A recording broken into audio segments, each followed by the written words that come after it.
Olá, está começando mais um programa de Cirurgia Plástica Sem Segredo com o Dr. Pablo Huber.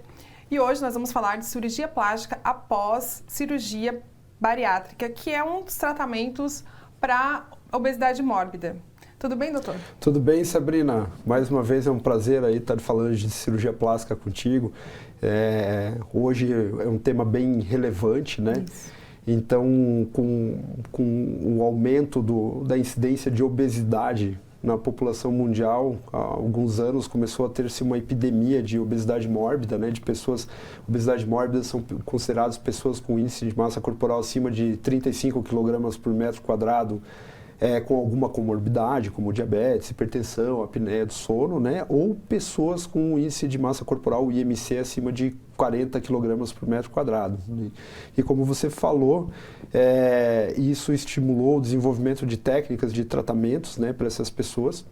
E tinha uma perspectiva e uma qualidade de vida reduzidas pela condição de obesidade mórbida. E nesse contexto surgiu a cirurgia bariátrica, que são as cirurgias que interferem no sistema digestivo da pessoa para restringir a quantidade de alimentos ingeridos e também para restringir a absorção de alimentos, levando a um emagrecimento rápido, né? Surgindo o problema das sobras de pele, onde foi um efeito secundário, digamos como se fosse um para-efeito desse tratamento, né? Mas que também tem um impacto significativo de forma negativa na qualidade de vida de quem passou pelo processo de emagrecimento. Então, o paciente pós-bariátrico é um paciente que ele teve toda aquela euforia inicial, aquela felicidade, né, de ter perdido peso. Às vezes a perda de peso é significativa, até mais de 50% do peso inicial, mas depois vem o problema da sobra de pele e aquela pessoa também continua com um problema na sua qualidade de vida por conta do excesso de pele em várias regiões do corpo. E após quanto tempo o paciente bariátrico, após a sua cirurgia, né, que daí tem essa sobra, após quanto tempo é indicado ele fazer uma cirurgia plástica? Bem, as cirurgias plásticas pós-cirurgia bariátrica, a indicação formal, é claro que existe a indicação formal e tem indicação caso a caso, conforme a particularidade de cada paciente, o que ele está apresentando. Alguns casos pode ser feito antes, se ele tiver alguma alteração muito significativa, né, de sobra de pele aí, que esteja colocando até em risco a saúde dele. Mas, via de regra, a indicação é que o paciente tenha estabilizado o peso e após 2 anos de peso estável é que vá se fazer as cirurgias plásticas. E quais são os pontos que deve se levar em consideração para ele vir fazer a cirurgia, que é chamada de body lifting, é isso?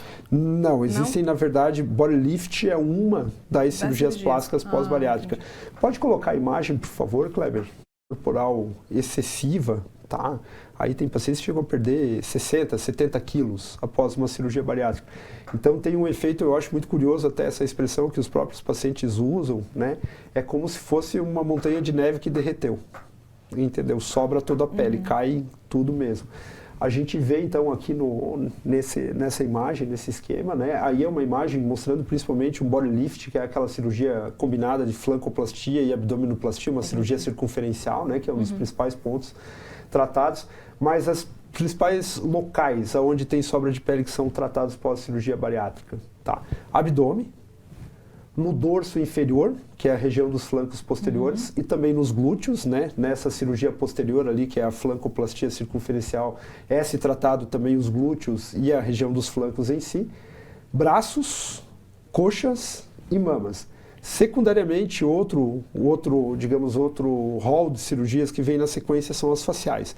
Eles acabam tendo muita flacidez facial também e também, geralmente, eles fazem os tratamentos corporais primeiros, né? Depois que eles estão satisfeitos com a retirada do excesso de pele corporal, eles partem para as cirurgias faciais. Na face, o local que mais sobra pele é no pescoço. Então é possível fazer cirurgias combinadas? Sim, dentro de um limite. Até porque o paciente pós-bariátrico ele tem uma característica, né, que é a anemia. A maioria deles acabam tendo anemia no pós-operatório, eles têm que ficar por meses ou anos fazendo reposição de vitaminas e de ferro. Então ele não é um paciente assim que é muito seguro para você fazer cirurgias muito extensas neles. A probabilidade de se necessitar de transfusões sanguíneas em cirurgias muito extensas é grande. Na maioria das cirurgias corporais, nós associamos a lipoaspiração. Então, vai fazer braquioplastia, por exemplo, que é a cirurgia para tirar o excesso de pele do braço. a gente acaba fazendo um pouco de lipoaspiração do braço.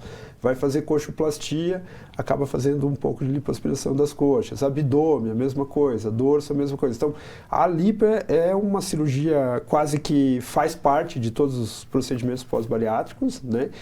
E eu costumo combinar lipo e mais 2 procedimentos, né, 2 áreas. Então, se vai fazer flancoplastia, né, vai fazer cirurgia circunferencial, flancoplastia, abdominoplastia e lipoaspiração, num primeiro tempo. Depois, num outro tempo, até pode ser feito, por exemplo, lipoaspiração, braquioplastia, coxoplastia, até pode, conforme o paciente está na questão assim, de se ele está com ou sem anemia, está com hematócrito alto, né, a contagem de células sanguíneas está alta, a gente pode, nesse segundo tempo, até associar a cirurgia de mama. É claro que essa sequência é uma sequência que nós sugerimos de cirurgia pós-bariátrica. O paciente participa desse processo de escolha, até é o paciente que sabe o que está mais incomodando ele, então ele tem as suas prioridades do que ele quer resolver primeiro. Mas a maioria dos pacientes acabam sendo resolvidos em 2 tempos cirúrgicos. E como é que fica a cicatriz? A gente viu ali, né, a parte que contorna aqui o body lift, né, que faz todo o corpo.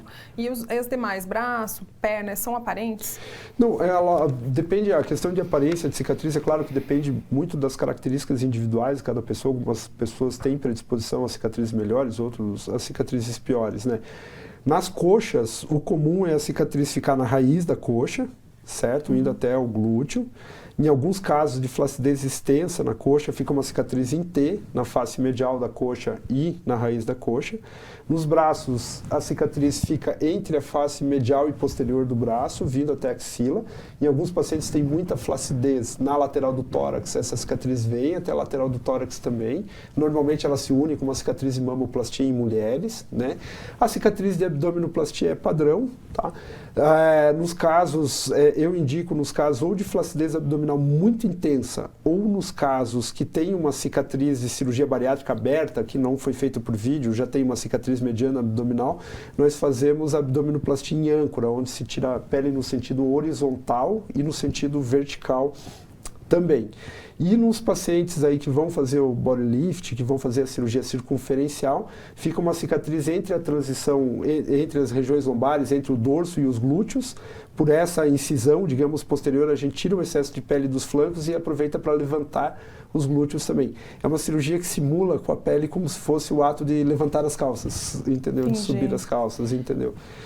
E todo mundo que fez pós-bariátrica tem indicação ou não? Existe não, contraindicações? Tem alguns pacientes até que tem pouca flacidez, né? Que até tem uma indicação, digamos, mínima ou de uma cirurgia menor.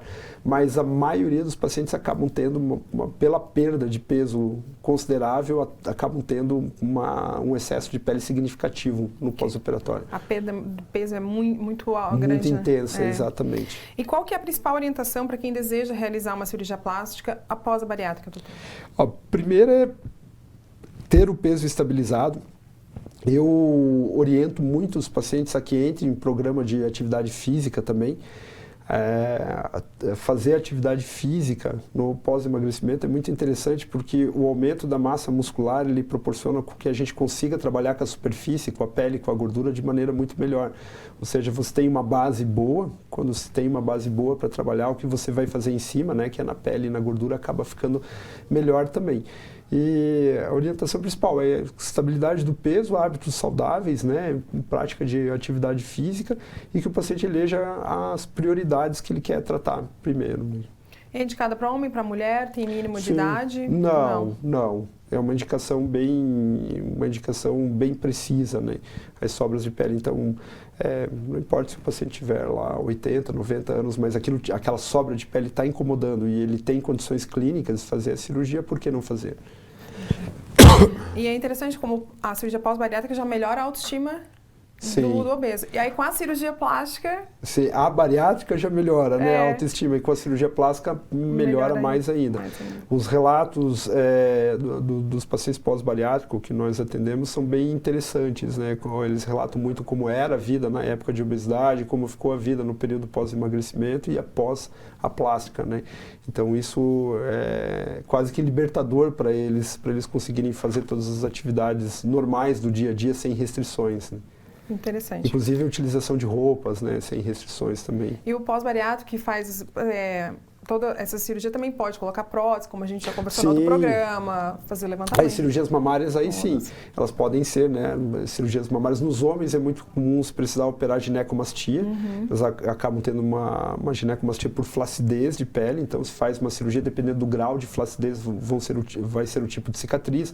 Em alguns a gente faz uma cicatriz só periareolar, em outros acabam precisando até de uma cicatriz em T invertido mesmo, como uma mamoplastia feminina. Outros só uma cicatriz no sulco mamário e periareolar é variável conforme a flacidez de pele. E nas mulheres, a maioria das mulheres, como tem uma flacidez de pele significativa, e um fenômeno interessante que acontece com a mama das pacientes pós-bariátricas é que além da flacidez, ela faz uma hipotrofia, a mama reduz muito de volume. Então, do ponto de vista estético, quase sempre a gente utiliza implantes mamários de silicone, combinado ou não com lipoenxertia também na mama, e a retirada de pele, na maioria das vezes, é em T invertido. Interessante, doutor. Bom, e para quem fez aí a cirurgia bariátrica, que está querendo fazer cirurgia plástica, né, pós-bariátrica, tem mais alguma informação que você queira passar, tirar mais alguma dúvida que é comum no consultório? Assim, o processo, né, da pessoa que resolve submeter um tratamento cirúrgico para tratar a obesidade, ele é algo contínuo, né? Ele não se encerra só na cirurgia. É todo um processo, inclusive, de mudança de hábitos, né, de alteração do status psicológico, adquirir hábitos mais saudáveis. E a cirurgia plástica vem para complementar, na verdade, a cirurgia plástica acaba sendo a última do processo, né, o último tratamento do processo acaba sendo a cereja do bolo do processo de emagrecimento desses pacientes. E os resultados são muito satisfatórios. É um perfil de paciente que acaba ficando muito satisfeito, né, e sente uma melhora na qualidade de vida bem importante após a cirurgia plástica. Interessante. Doutor, obrigada por esclarecer aí pra gente essas dúvidas que o pessoal normalmente tem. E quinta-feira que vem estamos de volta com mais um programa de cirurgia plástica sem segredo, com mais pautas que o doutor tira as nossas dúvidas. Obrigado, Sabrina. Até a próxima. Obrigada.